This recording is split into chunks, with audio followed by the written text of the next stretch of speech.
오늘 국내 증시는 일단 하락세를 보이고 있지만 그래도 오늘 또 오르는 종목들 섹터들이 있는데요. 저희 시간 통해서 잠겨있는 내 계좌의 수익들도 풀어보도록 하겠습니다.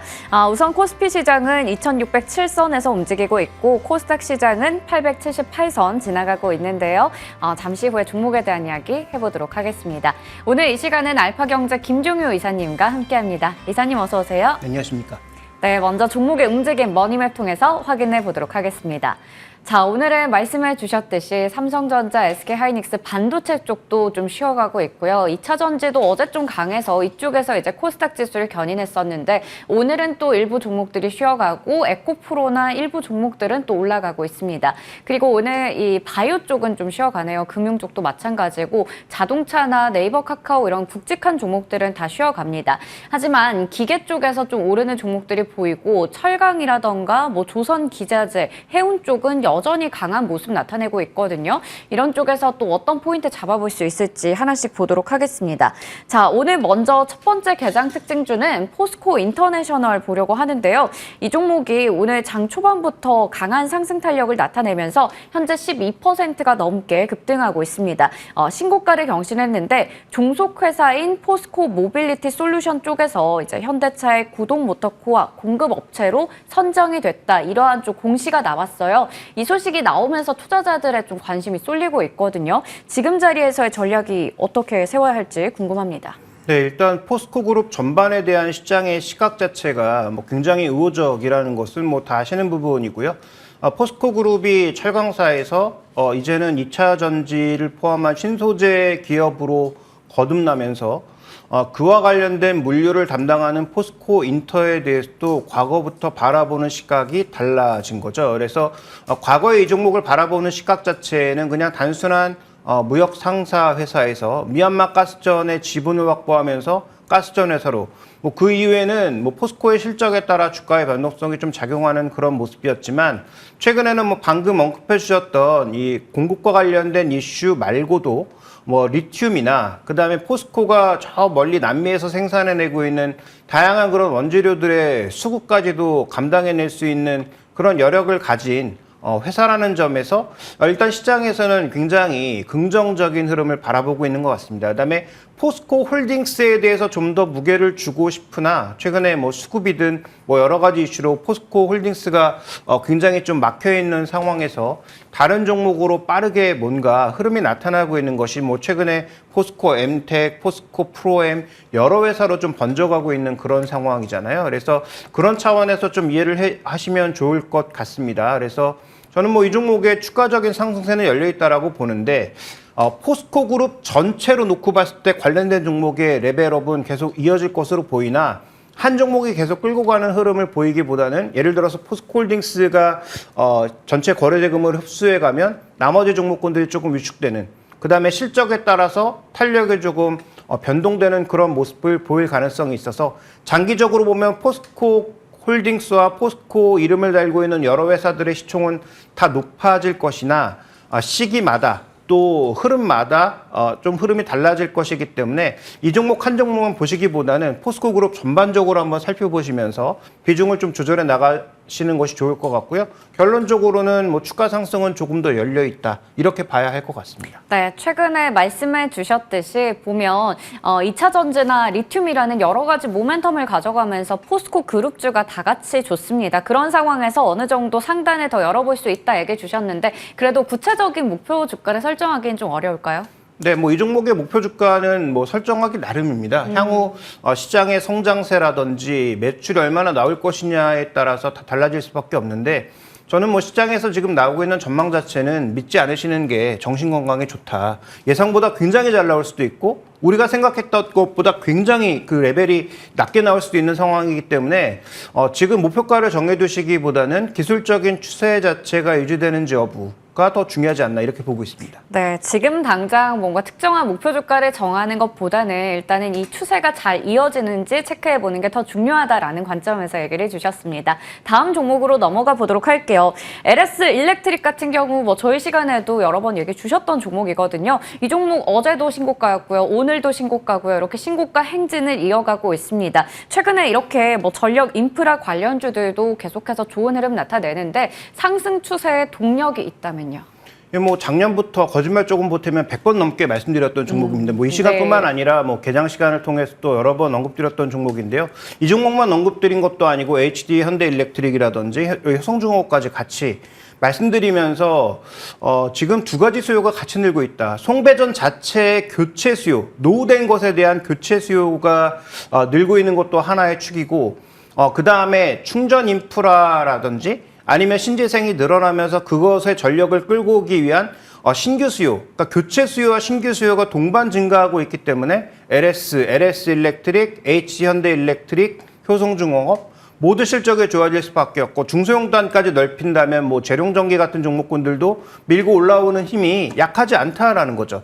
다만 LS는 가장 기대했던 M&M의 실적이 예상보다 덜 나와서 주가의 탄력이 정체된 그런 양상이지만 그외 나머지 종목군들은 일시적인 등락은 있을지 몰라도 매출과 이익이 증가한다라는 측면에서 꾸준하게 지금 올라가고 있다. 거기다가 주요 원재료 가격은 급등하지 않고 오히려 하락하거나 안정되고 있는 상황이기 때문에 제품은 앞으로 매출이 늘어나는데 원재료 가격은 굉장히 좋은 모습이고 환율도 최근에 뭐 달러 강세에도 원화가 더 강세를 보이고 있는 그런 양상이니까 왜 그런지 뭐 따져볼 이유가 많겠지만 어쨌든 그런 상황이 전개되고 있다 보니 현재 구간에서 이들 종목의 상승세는 그냥 나타나고 있는 상승세가 아니라 또 밸류 기준에서도 그렇게 부담스러운 상승세가 아니라는 것이죠. 그래서 뭐 작년 12월 달인가 아마 제가 마지막으로 이 종목을 한번 언급드렸던 네. 것 같은데 그때도 목표가를 8만 원으로 제시드렸는데요. 저는 여전히 그 목표가를 유지하면서 추가 상승세가 더 열려있다라고 보고 있습니다. 네, 사실 이런 종목이 정말 좋은 종목이죠. 뭔가 하나의 단기적인 이슈 때문에 잠깐 오르는 게 아니라 꾸준히 이렇게 동력을 가지고 올라가는 이런 종목들 참 좋은 것 같은데 목표 주가는 여전히 8만 원 정도로 생각하고 계신다라고 얘기를 주셨습니다.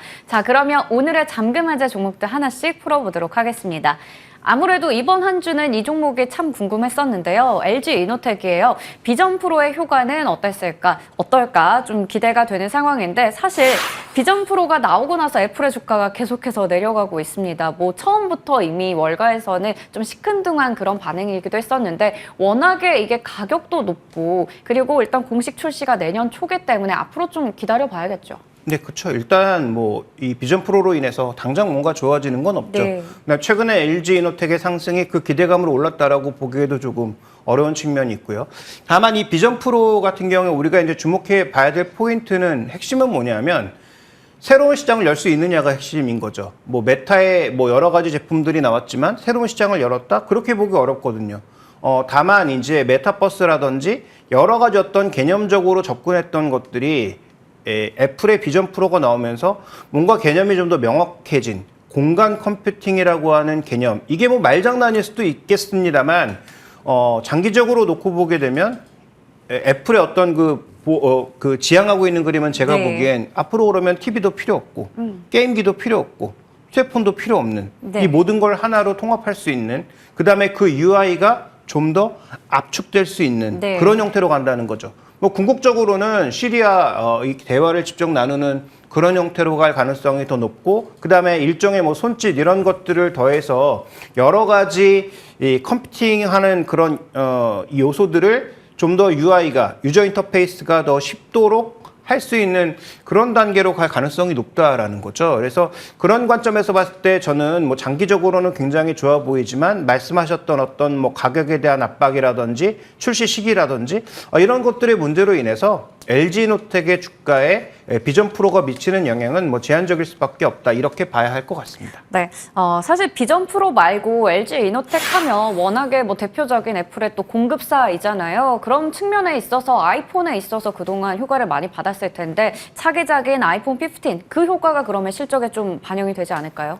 네, 지금부터 이제 부품 발주가 많이 네. 시작이 되겠죠. 실제 제품 출시가 아마 올해 이제 4분기에 될 가능성이 높으니까. 네. 그래서 뭐 실제적으로 뭐 스펙도 여러 가지가 뭐 떠돌아다니고 있습니다만 그 스펙보다 더 중요한 것은 결국 핵심 포인트가 과거의 판매량 정도를 다른 회사들은 대부분 낮추거나 프로모션을 통해서 유지하는 정도에 그쳤는데 애플은 가격을 올리거나 가격을 유지해도 과연 그 정도의 판매량이 나타날 수 있을까가 핵심 포인트인데 시장의 예상은 대부분 가능하다라고 보고 있는 것 같습니다. 그래서 이제 뭐 2년, 뭐 3년 정도 지나신 분들이 또 교체 시기가 다가온 부분도 있고 그다음에 이미 애플 세계에 들어가신 분들은 이 세계에서 잘 나오지 않고 계속 충성도를 유지하고 있죠. 그래서 욕하면서도 계속 애플을 쓰고 있는 게 또 현실적인 흐름이기 때문에 부품 발주가 지금부터 나타난다라는 관점에서 이익의 개선은 나타날 수 있지 않을까 이렇게 보고 있고요. 그래서 하반기 어떤 종목의 실적이 좋아질 거냐에 대해서 지금부터 이제 핵심 포인트인데 뭐 시장에서 지금 꼽고 있는 것은 뭐 조선, 화학, 그다음에 IT 부품 쪽에서 이런 쪽 반도체 이런 부분들을 꼽고 있어서 그렇다면 이 종목에 대해서도 여전히 저는 뭐 좀 긍정적인 관심이 필요하지 않나 이렇게 좀 보고 있습니다. 네, 그렇다면 이 종목이 지금은 딱 30만 원 선에 걸쳐져 있잖아요. 여기서 우리가 어느 정도까지 목표 주가 잡고 지켜보면 좋을까요? 네, 뭐 전고점까지 치고 올라가기는 쉽지 않다. 네. 지난번 LG전자에서도 말씀드렸던 것처럼 2021년도에 그 고점까지 가기 위해서는 시장의 유동성도 더 풍부해져야 되고 그다음에 실적도 이제 폭발해야 되는데 두 가지 모두 힘들다는 거죠. 네. 그러면 우리가 생각했던 전고점 부근까지 특히 이제 PE보다는 PB 관점에서 저 높은 구간까지 가기에는 쉽지 않다라고 보고 있습니다. 주요 증권사들의 지금 목표가가 뭐 약속이라는 것처럼 대부분 38만 원 정도를 제시하고 있는데요.